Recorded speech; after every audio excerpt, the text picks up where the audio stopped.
Hello everyone, welcome back to my next video. Today we're going to continue my series on Snowbird's schedule.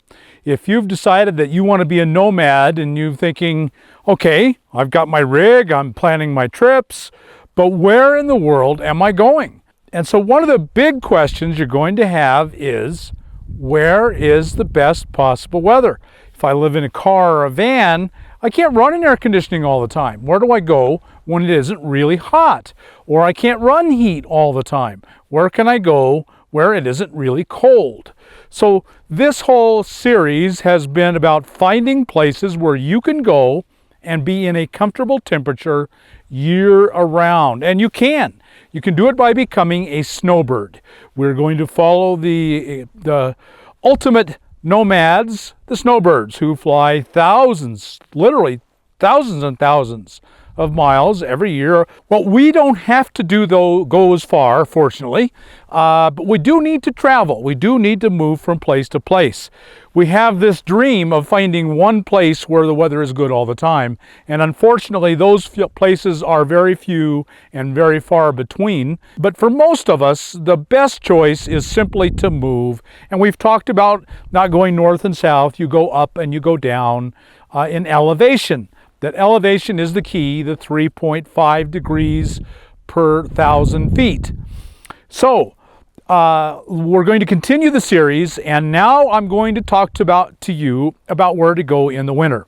And again, I'm confining my conversation mostly to the West Coast, because in the West Coast you have two things going for you. You have an extreme variation of elevations.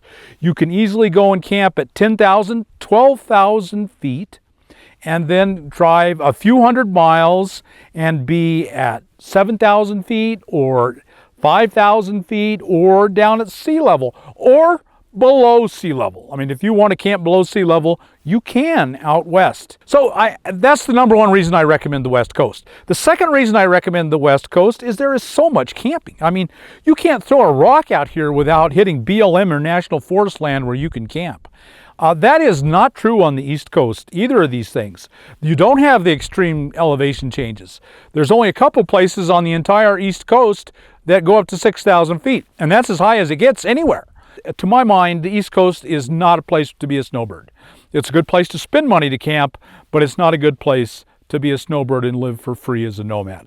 And then finally today, in today's video, we are going to talk about where to spend your winters. So I'm going to tell you exactly where to go, where you can be comfortably camped in reasonably warm temperature.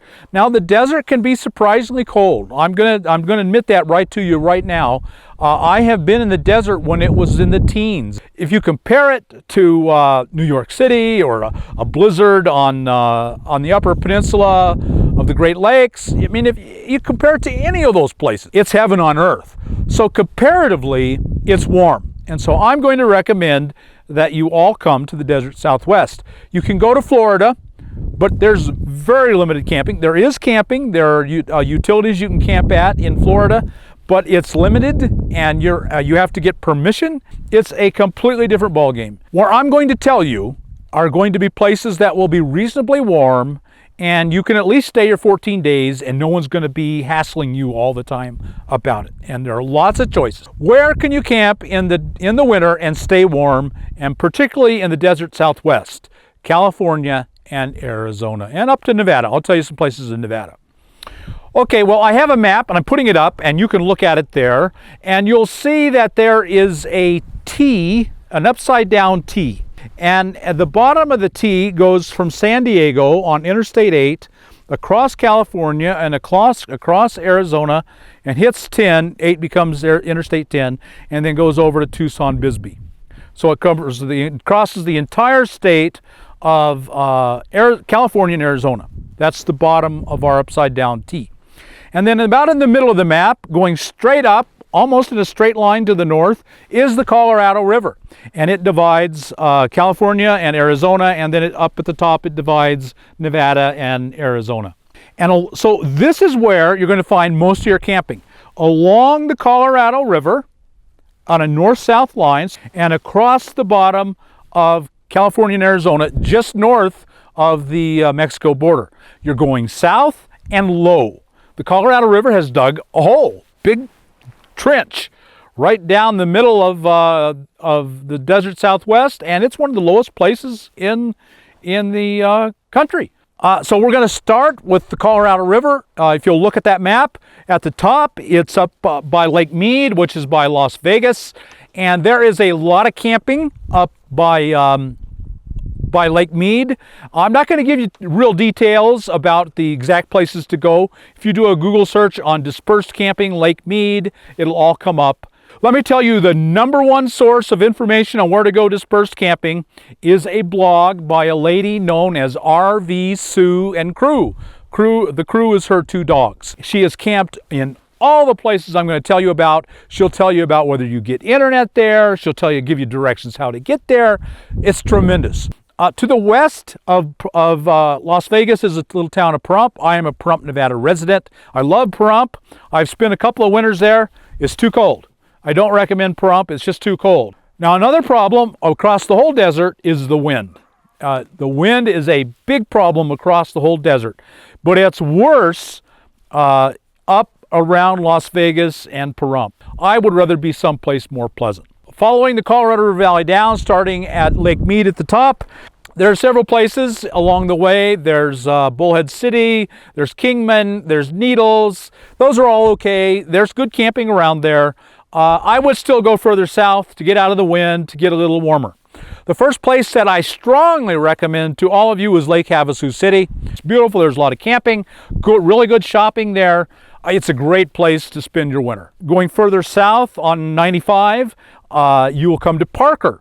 And there's good camping around Parker, and Parker has a Walmart. One of the things you always consider is, where am I going to shop and how much is it going to cost me? But in Parker, they have a Walmart and a Safeway, and just generally good shopping.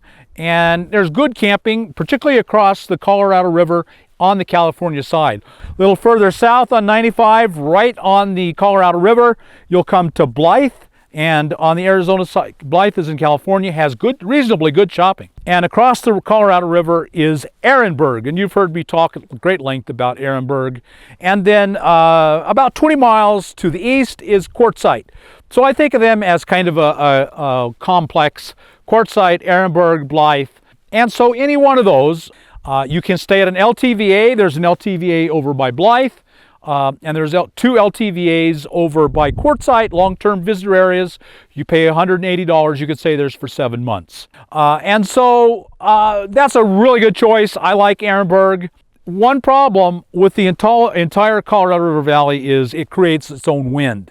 So that all the desert has strong wind, but the Colorado River Valley seems to have the strongest. That is a real disadvantage, but it has so many other advantages that personally I put up with the wind. Following the Colorado River down further south, you will come to Yuma. Yuma is a great place to camp. There's camping all around there.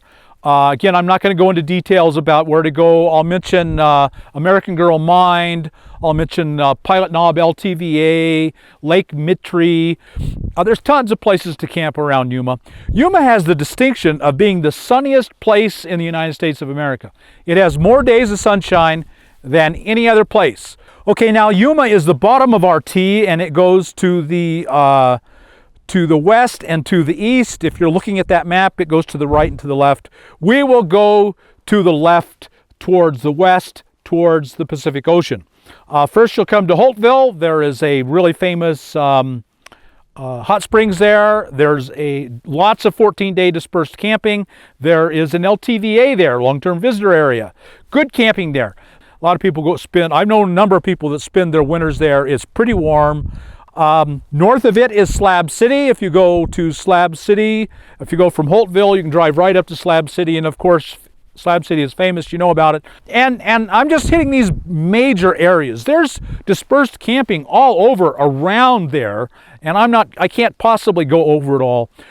Just slightly to the west of Slab City is Anza Borrego State Park. It's a California state park. And lots of dispersed camping there. It's a little cooler, it's a little higher, but a lot of people will winter and disperse camp there all winter. Following the Interstate 8 all the way over to San Diego. A lot of people spend their whole winters in San Diego. And yes, it can be a problem. Stealth is important, and knowing how not to draw attention to yourself so that the police don't knock at your door, it can be a problem. And all up the Pacific Coast Ocean, the beaches there in Southern California, they're all great. And I know people who camp there year-round. There's other places in California, Victorville. I've spent a whole winter in Victorville. The wind is the worst I've ever been in anywhere, and it was cold. All the way up to Barstow, tons and tons of camping there. It's colder, windier. I don't recommend it, but it's there. And then so now we'll take Interstate 8 back to Yuma. So go back and look at Yuma, and we're going to go to the right, to the east. First, you'll come to a little town called Ajo and W-H-Y. That's where Coyote House is in Y, Arizona. Great camping there. Lots of really good camping there. Not good shopping. You'll spend more. There's a little grocery stores. You'll spend more for shopping. All across the Mexico desert, you need to be aware that there will be a distinct possibility of Border Patrol visits. It's almost a certainty that the Border Patrol will stop at your camp and ask you what you're doing, maybe ask for your ID, and warn you that this is a known place for drug smugglers and illegals. And it is. You know, just because they're bad guys doesn't mean they're stupid. And they know that if they come across the border and hurt common American citizens, they're just going to bring a world hurt upon themselves. So they want to avoid you just like you want to avoid them. And that's going to be true all the way across Interstate 8, Ajo, Y. The closer you are to town, of course, the safer you're going to be. Okay, so Ajo, Y, and then continuing east, you'll come to Tucson. Tucson is higher and cooler. I don't particularly recommend Tucson for a whole winter. It's a good place to visit. It's a great place to visit. I love Tucson. Lots of good camping around Tucson, between Tucson and Y. And then if you continue on, now you're on Interstate 10, over to Bisbee, Tombstone, that area over southeast Arizona. Again, it's higher. You're up around 3,000 feet. It's going to be colder. I don't recommend it for wintertime. It's a good spring and fall because it's a good step up, and it's a really interesting, pretty place. Lots of interesting things, lots of history. Okay, and then just to look at some other areas to the east side of the Colorado River. There's actually surprisingly good camping not far from Phoenix. You can do a Google search. There's pretty good dispersed camping around Phoenix, within 20 miles of the outskirts of Phoenix. Northwest of Phoenix is a little town called Wickenburg. It's higher, that's about 2,000 feet, so in between, it's cooler than Quartzsite will be. And just north of Wickenburg is a place called, tiny little town called Congress. It has a lot of dispersed camping around it and has a huge escapees campground there. And then further up from Congress, Wickenburg Congress, would be Sedona Cottonwood. And again, Sedona Cottonwood's 3,000 to 4,000 feet, about 3,500 in places.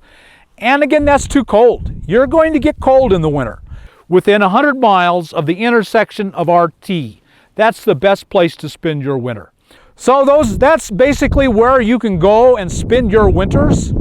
There's lots of those places, and all of them are great. I've camped in all of them at one time or another, if not for long. I gravitate back to Yuma, Ehrenberg and Quartzsite, Lake Havasu, Parker. Those are the places I will generally spend most of my time. The bottom line is, if you're willing to be a snowbird, there is a place where you can be comfortable year-round, reasonably comfortable. You still might need some heat. You still will need a coat. You still will need some heavy blankets. Be prepared. Don't assume that it's the desert, it's going to be warm. Don't assume that at all. It can and will be cold. So come ready for mildly cold temperatures, but it'll never be 5 feet of snow and a blizzard like you're coming away from. So thanks so much for watching. I hope you get something out of this video and you can find a new and exciting way to live and stay comfortable year-round. And if you like this video, like and subscribe, and we'll talk to you later.